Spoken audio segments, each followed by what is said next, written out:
seja bem-vinda aqui no nosso canal Mães e Abraços.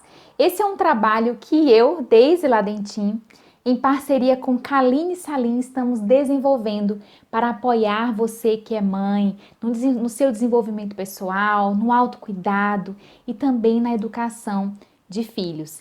E esse canal foi iniciado com os conteúdos do livro A Coragem de Ser Imperfeito. Nós estamos nos reunindo com outras mulheres para discutir esse livro e resolvemos criar esse canal aqui no YouTube, inicialmente para compartilhar esse conteúdo. E esse canal certamente vai continuar para ajudar você a ser uma mulher mais íntegra, mais autêntica, inteira, porque nós queremos que você viva a vida da melhor forma possível, sendo quem você é, honrando a sua história, praticando o amor, aproveitando, usufruindo da beleza da vida, dos altos e baixos que a vida nos oferece. O início desse vídeo está diferente dos outros porque nós esquecemos de gravar os 40 minutos iniciais desse encontro aqui, do encontro 4 do livro A Coragem de Ser Imperfeito, e eu não quero que você perca os principais pontos que nós trabalhamos. Então o vídeo vai começar assim, eu falando com você, e depois você vai ficar com a gravação original do encontro que aconteceu. Então vamos lá. O título do capítulo 4 é Arsenal contra a Vulnerabilidade. E a autora vai tratar de alguns escudos que são universais. Ela entrevistou muitas pessoas e encontrou alguns escudos que a maioria das pessoas utiliza para fugir da vulnerabilidade, para fugir da arena da vida, para fugir da sua própria identidade, da sua própria história e de ocupar o seu espaço. Os 3 principais escudos que a autora trata são a alegria como mau presságio, o perfeccionismo e entorpecimento. Eu vou falar aqui com você principalmente sobre esses 2 primeiros, porque o terceiro, o restante do vídeo contempla. A alegria como mau presságio é não aproveitar, não desfrutar dos momentos de alegria, de felicidade que a vida nos oferece. Muitas vezes nós deixamos de usufruir desses momentos e ensaiamos a tragédia. Você já passou por isso? Pensar assim, olha, está acontecendo, está dando tudo certo, alguma coisa vem por aí. Ou eu não posso me entregar completamente a esse momento, vivê-lo de corpo e alma, porque eu preciso me preparar. Vai que acontece alguma coisa daqui a pouco, vai que o caldo desanda. E essa estratégia é uma das estratégias para não se vulnerabilizar, para não estar presente. Ou seja, ensaiamos a tragédia na nossa mente e nos protegemos dessa forma das piores coisas que podem acontecer. A questão é que muitas vezes construímos na nossa mente situações que só existem na nossa mente. O fato de ensaiar para lidar com a tragédia não significa que a tragédia vai acontecer. E muitas vezes esse comportamento pode gerar ansiedade, tristeza e perdas de não usufruir do presente, daquilo que está acontecendo agora.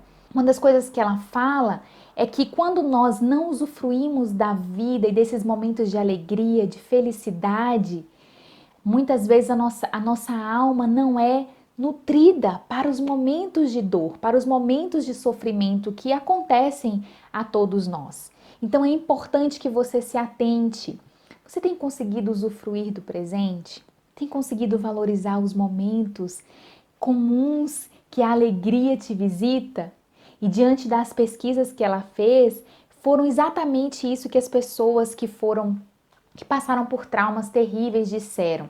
Elas queriam usufruir de momentos comuns, momentos de ver o filho entrando em casa, momentos de ver o marido reclamando de alguma coisa que era comum no cotidiano. E ela diz o seguinte: a alegria nos visita em momentos comuns. Não corra o risco de deixar a alegria passar despercebida, mantendo-se ocupado demais, perseguindo o extraordinário. As coisas extraordinárias, elas acontecem de maneira muito pontual, concorda? A compra de um carro, a compra de uma casa, uma promoção no trabalho, a realização de um sonho que talvez você esteja planejando há muitos anos, esses momentos especiais, eles acontecem de maneira muito pontual. E aí está a importância de aprendermos a valorizar o dia a dia, as coisas comuns, mas que residem o potencial do verdadeiro contentamento. Sabe qual é o antídoto contra esse escudo? Exatamente a gratidão. Ser grato pelas coisas que acontecem, ser grato pela sua vida, por aquilo que você é, pelo que você tem. Exercer a gratidão nos faz combater a alegria como um mau presságio. Ou seja, exercer a gratidão nos impede, nos ajuda a usufruir com vulnerabilidade, com o peito aberto, com o coração aberto dos momentos, daquilo que acontece na nossa vida. Pelo que você pode ser grata hoje. Todos os dias nós podemos ser gratos, exercer a gratidão. Ao acordar, pense nas coisas que você pode ser grata. Ao dormir, pense naquilo que aconteceu de bom no seu dia. São formas de exercitar a gratidão. Esses dias eu vi um vídeo que um rico via o pobre pela janela e agradecia por ser rico, por não ser pobre. O pobre viu o louco passando na rua e agradeceu porque ele não era louco. O louco viu uma pessoa doente passando na ambulância e ele agradeceu por não estar doente. O doente, quando entrou no hospital, viu uma pessoa morta, agradeceu porque ainda estava vivo, mesmo doente. A mensagem transmitida por esse vídeo é que todos nós, por mais que estejamos em circunstâncias difíceis, nós temos algo a agradecer. Pelo que você pode agradecer hoje. Exerça a gratidão, nutra sua alma. Viva com intensidade, desfrutando dos momentos em família, desfrutando das refeições. As refeições são um excelente momento para você desfrutar da presença das pessoas que estão ao seu lado, desfrutar da comida que você tem, da saúde que você tem. São exercícios que podemos fazer muito simples, mas que nutrem e que nos ajudam a desenvolver a gratidão. Comece a fazer isso. Eu tenho certeza que o seu dia vai ser muito mais produtivo e leve. O segundo escudo universal contra a vulnerabilidade, que nos impede de estarmos na arena da vida, que nos impede de ser autênticas, de sermos verdadeiras, de ocuparmos o nosso lugar nas relações, nos ambientes aos quais nós fazemos parte, é o perfeccionismo. E o perfeccionismo é acreditar que fazer as coisas com perfeição significa que nós nunca passaremos vergonha, que as nossas falhas nunca serão vistas pelos outros. E a gente já discutiu isso nos outros capítulos, nós sabemos que a perfeição não existe. Esse livro é um convite a sermos humanas, imperfeitas, porque é assim que nós somos. Isso não nos impede de nos desenvolvermos, de a cada dia sermos melhores, de tomarmos decisões e atitudes sábias, mas nós precisamos reconhecer a nossa humanidade e a imperfeição faz parte dela. O perfeccionismo é um escudo porque muitas vezes impede de nós arriscarmos, de nos deixarmos experimentar coisas novas, de colocarmos em prática projetos significativos, de expressar os nossos pensamentos. E é um peso terrível, porque a falha é iminente. Nós vamos falhar por melhores que sejamos. E é interessante porque ela diz que o perfeccionismo não é o autoaperfeiçoamento, porque é focado no outro. É o tempo todo a preocupação com o que o outro vai pensar de mim, o que o outro vai achar do que eu estou fazendo ou deixando de fazer. O autodesenvolvimento é focado em mim, é ter a humildade de olhar para mim e perceber que eu estou numa jornada e que sempre eu terei algo a desenvolver. Então, o empenho saudável é focado em si mesmo. Como posso melhorar? Se você tem sido paralisada pelo perfeccionismo, eu quero te dizer, decida, diga chega para esses padrões de comportamento. E para enxergar esse padrão, para enxergar esse escudo na nossa vida, é preciso nos olharmos, nos observarmos, sendo humildes para ouvir de outras pessoas que nós confiamos sobre as nossas ações, sobre o que nós temos feito, sobre como nós temos reagido. Esse olhar, pessoas que nos amam pelo que nós somos, é muito importante para nos ajudar a mudar as nossas tendências, a mudar os nossos padrões, a construir outros caminhos para que sigamos uma vida mais autêntica e leve. Olha só, o perfeccionismo não é uma maneira de evitar a vergonha. Ele é uma forma de vergonha. Quando lutamos contra o perfeccionismo, lutamos contra a vergonha. Não perca oportunidades na sua vida, não deixe de arriscar, não deixe de inovar, de criar por medo do que as outras pessoas vão pensar. Comece a se libertar dando passos pequenos. A gente sabe que a soma de passos pequenos se tornam grandes passos. Então, que essa palavra, que essa reflexão possa te encorajar a seguir em frente, sendo quem você é, reconhecendo a sua história. Para sermos autênticas, precisamos reconhecer a nossa história, valorizar a nossa história, valorizar quem somos, as nossas habilidades, os nossos dons, o nosso jeito especial e único de ser. Lembra que uma das formas de vencer a vergonha é falar sobre ela? É ter uma autocrítica, um pensamento crítico, essa capacidade de duvidar dos nossos pensamentos, de criticá-los e de falar sobre eles com pessoas que nós confiamos. Essa é uma atitude que pode nos ajudar a vencer o perfeccionismo. Às vezes nós guardamos determinados projetos ou seguramos aquilo que nós fazemos, mas quando perguntamos para o outro, o que você acha desse método? O que você acha desse trabalho que eu fiz?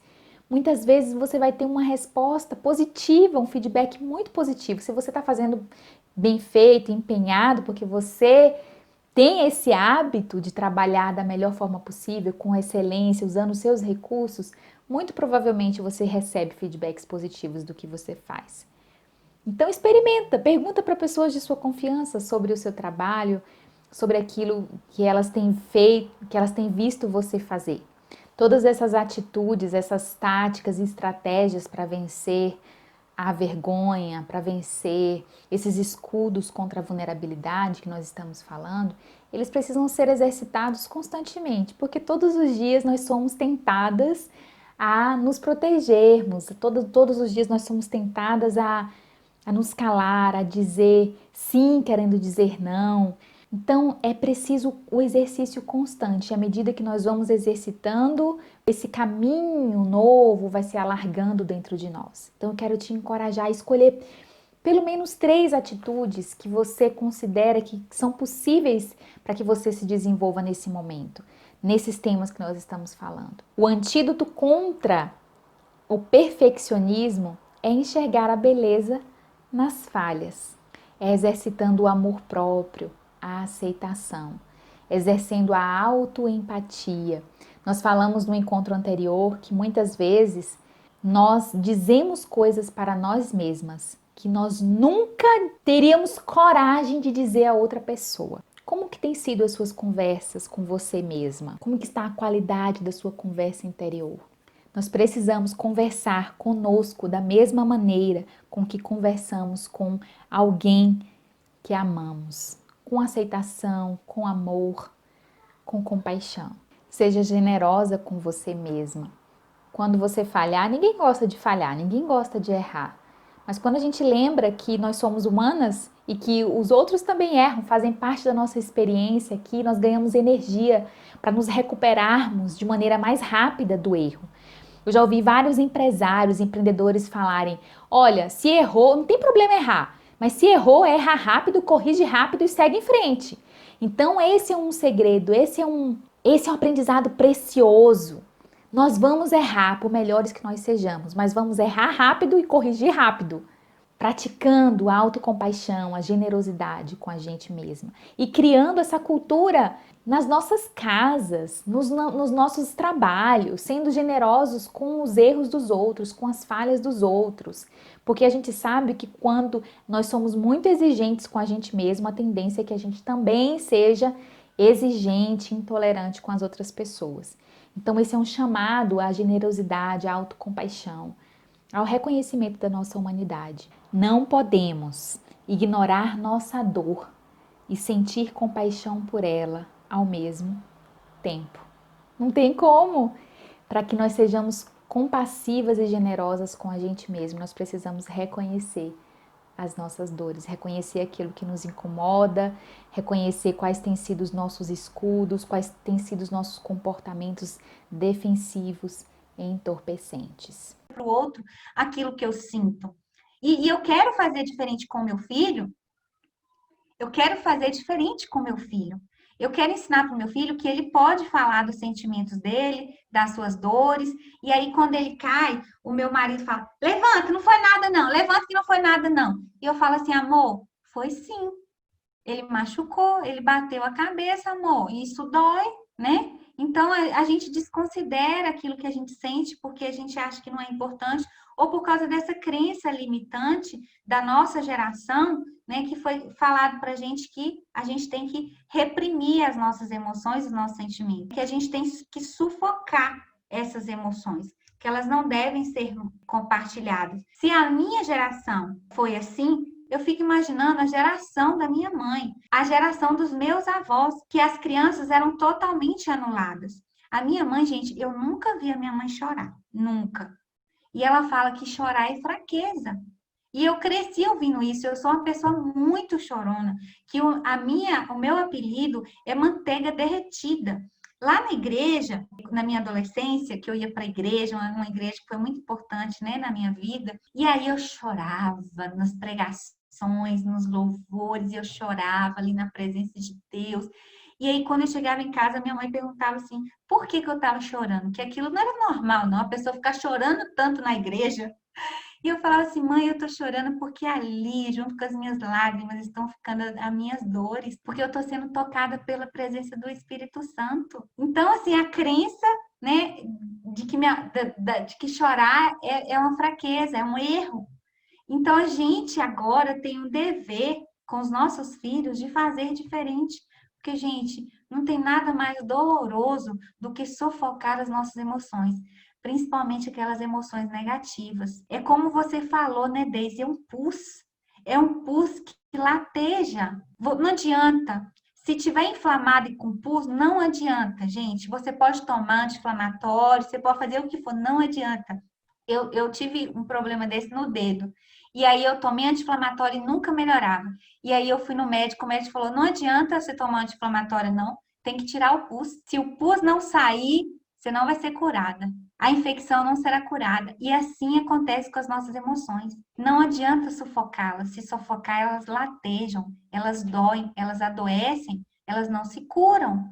Então a gente precisa deixar o pus sair.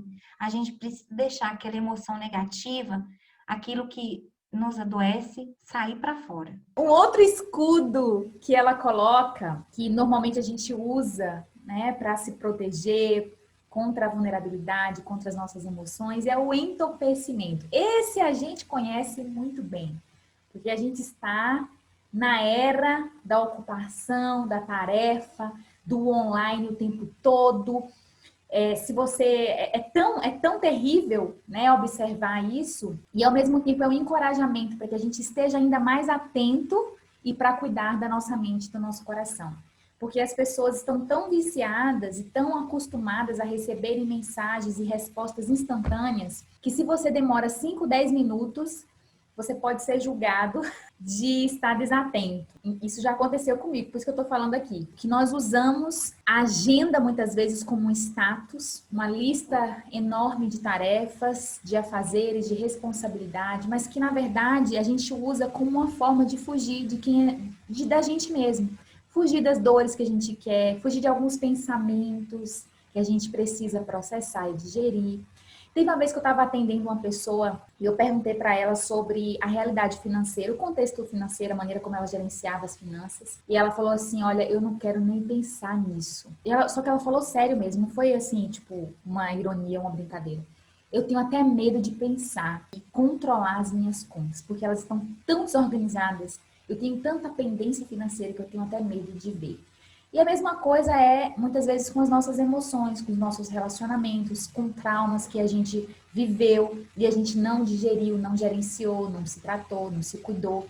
E a gente tem, muitas vezes, até medo desse encontro, desse autoencontro, do silêncio. Eu li um livro que falava sobre isso. Tem muitas pessoas que odeiam o silêncio porque elas não querem encontrar com elas mesmas. E eu quero te perguntar isso. Tem vários comportamentos que servem como entorpecentes. Pode ser comida, pode ser vícios em álcool, em drogas, pode ser o vício no trabalho, que é o que eu já mencionei. Podemos desenvolver vários vícios, mas como um escudo, como uma fuga. E eu quero te perguntar isso. Tem algum comportamento que você percebe? Anotei essa pergunta aqui porque ela é necessária. De tempos em tempos a gente precisa se perguntar, tem algum comportamento que a gente reconhece como um entorpecente, que está servindo como um entorpecente, algo que eu quero fugir, que eu não quero abrir mão, que eu não quero mudar? É o que ela chama de anestesia do sentir. É você negar. É um mecanismo de defesa do nosso inconsciente. É um mecanismo de proteção. Você quer negar aquela realidade porque ela gera dor, ela gera incômodo, desconforto. E aí é como se fosse uma zona de conforto, né? Eu vou ficar negando a minha realidade porque aí eu não vou perceber aquilo que precisa ser mudado. Eu não vou perceber os problemas, eu não vou perceber as minhas limitações, as minhas imperfeições, as minhas fraquezas, enfim, as minhas vulnerabilidades. Eu vejo muito isso também em alguns relacionamentos conjugais, porque a esposa está enfrentando sua relação e eles não sentam para trabalhar aquelas dificuldades.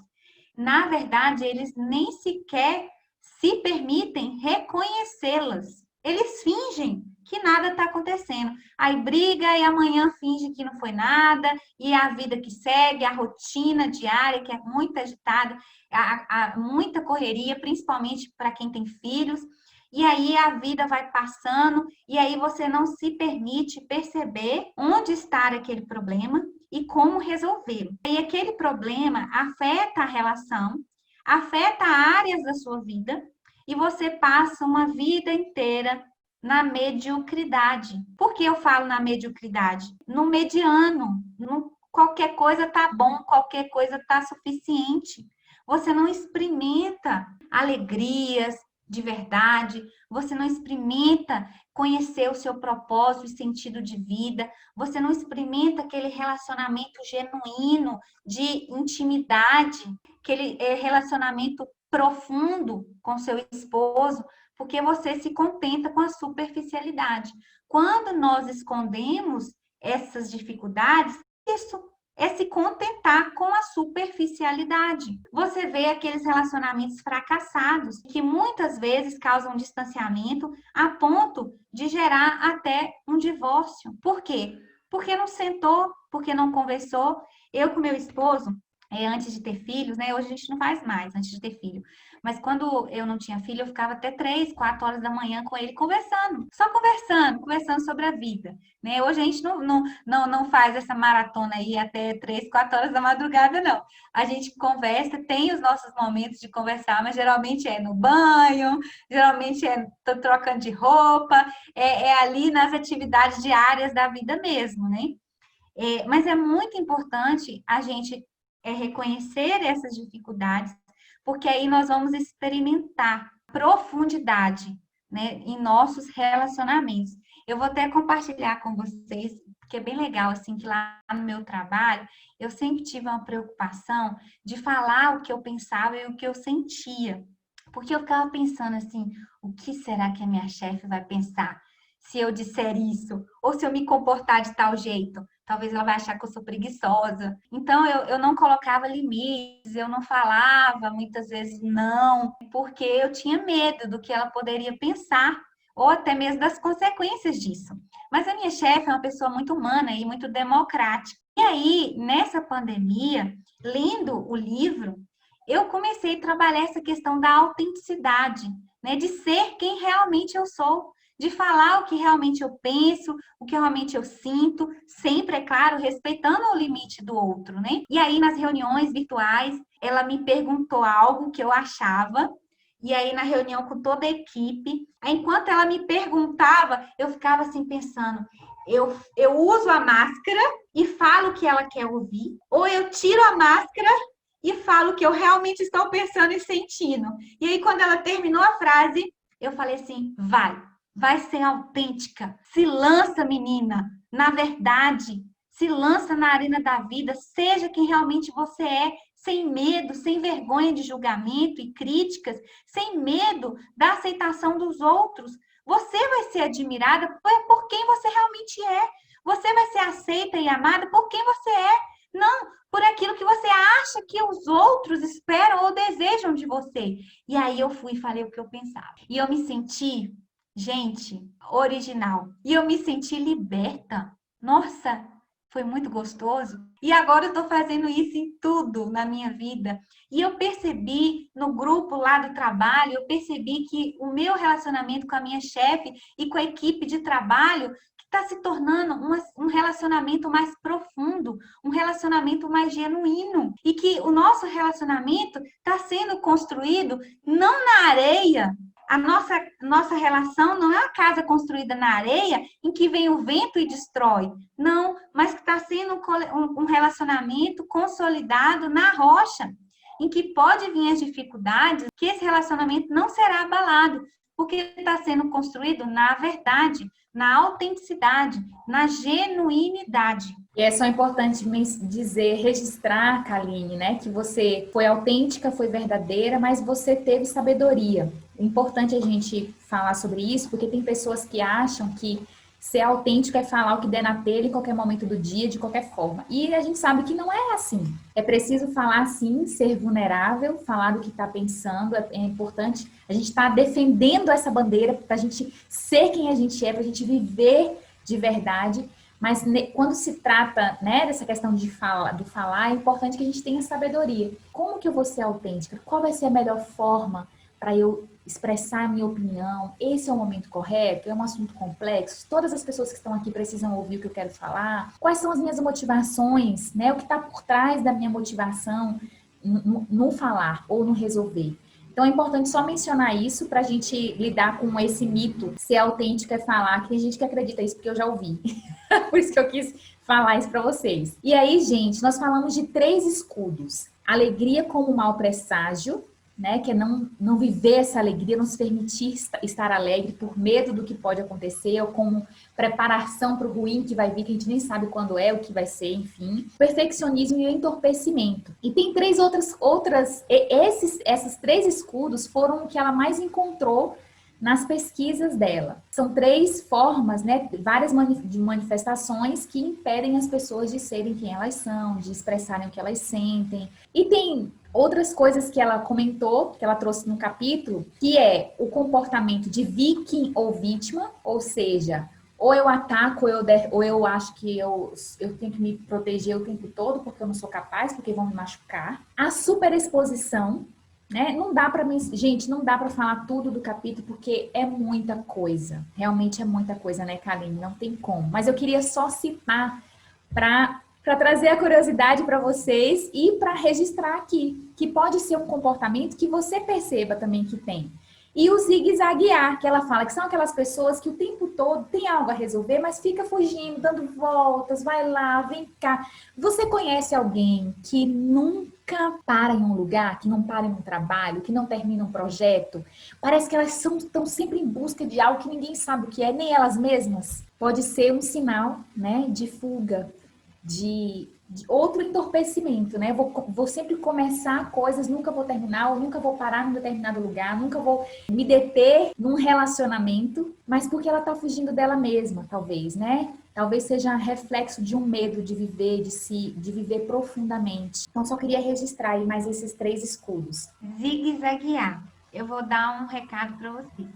Se um dia vocês estiverem fugindo de um crocodilo ou de um jacaré, vocês não devem correr em linha reta, não. Vocês devem correr em zigue-zague, porque o jacaré, ele é muito pesado e ele tem muita dificuldade de dar curvas.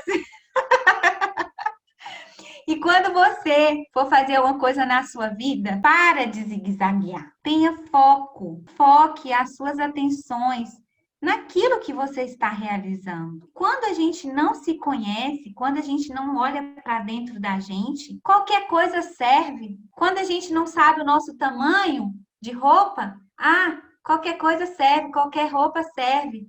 Quando a gente não conhece, né, os nossos desejos, qualquer coisa basta.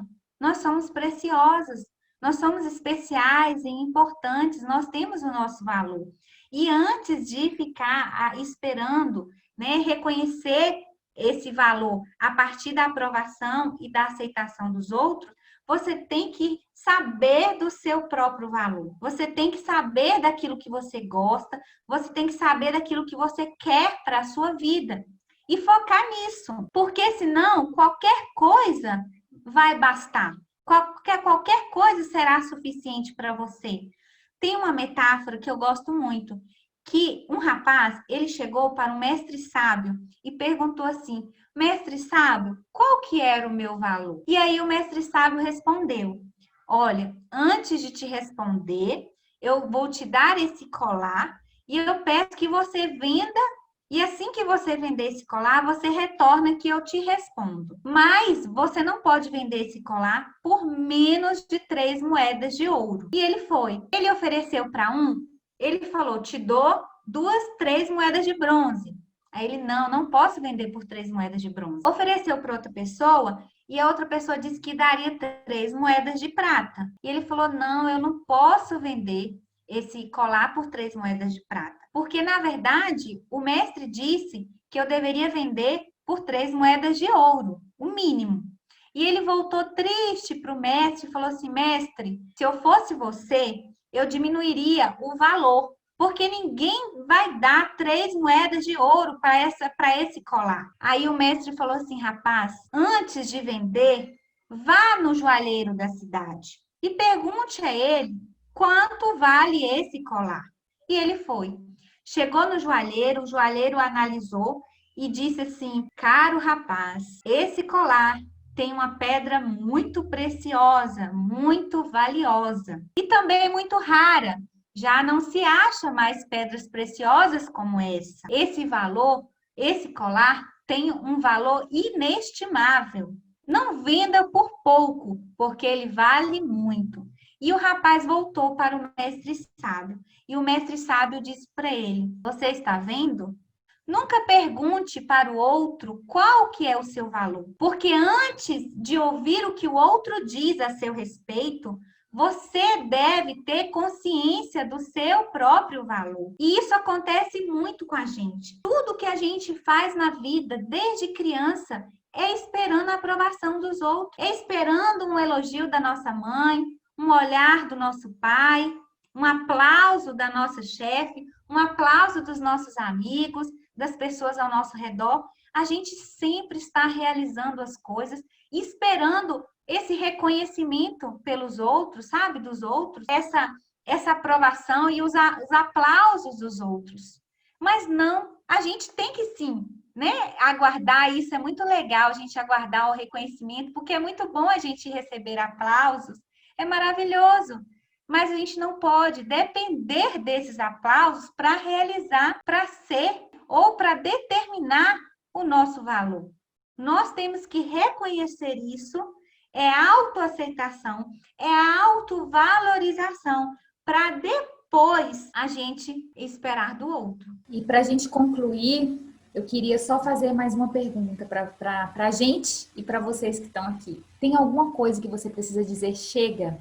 Lógico que talvez você não tenha a resposta aqui. Fala assim, não, tá tudo alinhado, tá tudo correto, mas eu quero deixar essa pergunta na sua mente, que ela fique pulsando aí no seu coração, na sua mente. Tem alguma coisa, tem algum comportamento, tem algo que eu preciso dizer chega, que eu preciso me posicionar, que eu preciso tomar espaço, vamos em frente. A gente aprendeu a não dizer não e nem estabelecer limite. Sabe por quê? Porque é feio. É feio. Então, a gente ouve quando criança: Não decepcione, empreste o brinquedo. Ou então a gente fala assim: faça todo mundo feliz. Se você disser não, você vai magoar essa pessoa. E aí a gente nunca estabelece limites na nossa vida. É sempre sim, sim, sim. E para a gente, dentro da gente, a gente carrega o peso do não. Faz muitas coisas que nós não queremos fazer para poder agradar os outros. Viver com autenticidade é aprender a dizer não e estabelecer limites.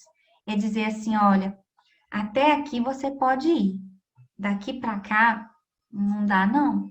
Eu não aceito mais. Nós mulheres fazemos muito isso, demais, porque a gente vive em função do outro. Nós fomos criadas para viver em função dos nossos maridos e dos nossos filhos. É proibido a mulher sentir prazer. É proibido a mulher ter sucesso. É proibido a gente ter um emprego e ser bem-sucedida profissionalmente, porque nós fomos criadas para ser coadjuvantes na vida e não protagonistas. Então, a todo momento, a gente está recebendo críticas e julgamentos para nos paralisar, porque a crença do mundo, infelizmente, ainda é essa: é que nós não podemos ser protagonistas, que nós temos que viver em função dos outros.